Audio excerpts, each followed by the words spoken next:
मोहित, अगर आपको किसी मानिए सेक्टोरल फंड या बैंकिंग फाइनेंशियल सर्विस फंड में अगर निवेश करना ही है, जितने भी कारण बताए, जितने भी फैक्टर्स गिनाए क्षितिज ने, उसके बावजूद आपको लगता है कि आपको चाहिए एक ऐसा सेक्टोरल फंड, तो उसमें भी क्या आपको एनएफओ चूज करना चाहिए या एग्जिस्टिंग फंड्स भी है, क्योंकि उनका एक ट्रैक रिकॉर्ड भी है? क्योंकि काफी सवाल पूछे जाते हैं निवेशकों द्वारा कि क्या एक एनएफओ पीरियड में आने वाला जो फंड है, स्पेशली अगर बैंकिंग फाइनेंशियल सर्विस फंड है, उसको चूज किया जाए या फिर जिसका थोड़ा ट्रैक रिकॉर्ड बिल्डअप हुआ है वहां पर निवेश करना सही रह सकता है?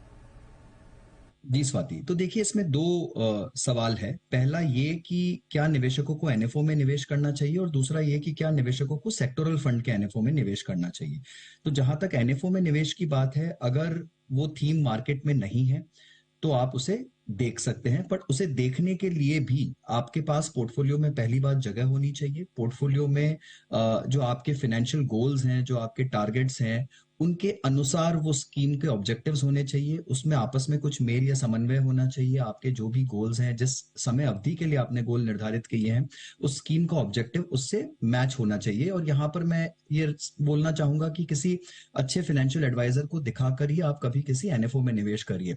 देखिए होता यह है, अमूमन एएमसीज एनएफओ लॉन्च करती है एईएम को शोर अप करने के लिए। तो ऐसा कुछ बहुत यूनिक थीम्स आ रही हैं मार्केट में, वो बहुत कम होता है। जो जितनी भी थीम्स आ रही हैं, तो जैसे banking and financial services fund हो गया, तो वो फंड सारी ही एएमसीज के पास में होगा। नहीं होगा तो भी आप मान लीजिए 10 से 15 एएमसीज के पास में एक बैंकिंग फंड या फाइनेंशियल सर्विसेज फंड होगा। अब हर एएमसी उसमें कुछ ना कुछ इनोवेशन कर देगी, कुछ नया ऑब्जेक्टिव निकाल देगी। कहीं पर थोड़ा सा इंटरनेशनल एलोकेशन आ जाएगा। ये जो नया एनएफओ आया है उसमें कुछ 10 से 15% इंटरनेशनल एलोकेशन होगा, कुछ थोड़ा सा रीट इन्वेट होगा।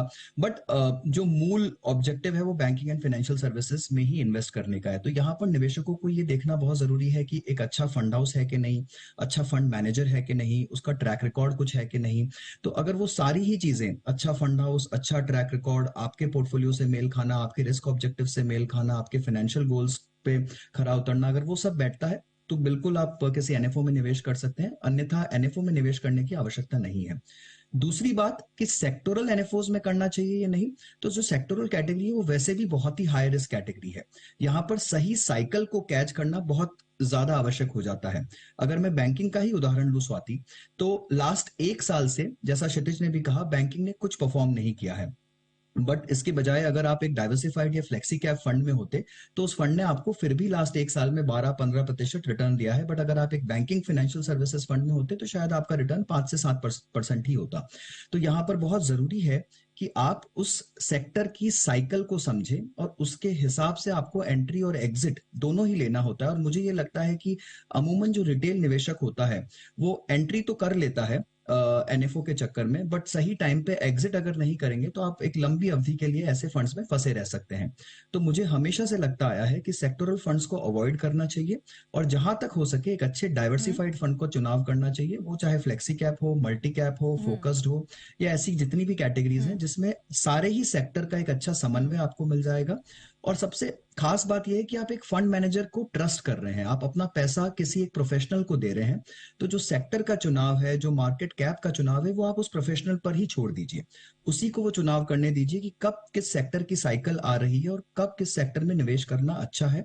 मुझे लगता है कि फंड मैनेजर्स इतने केपेबल होते हैं कि वो ये कॉल हमसे और आपसे ज्यादा अच्छी तरीके से ले सकते हैं।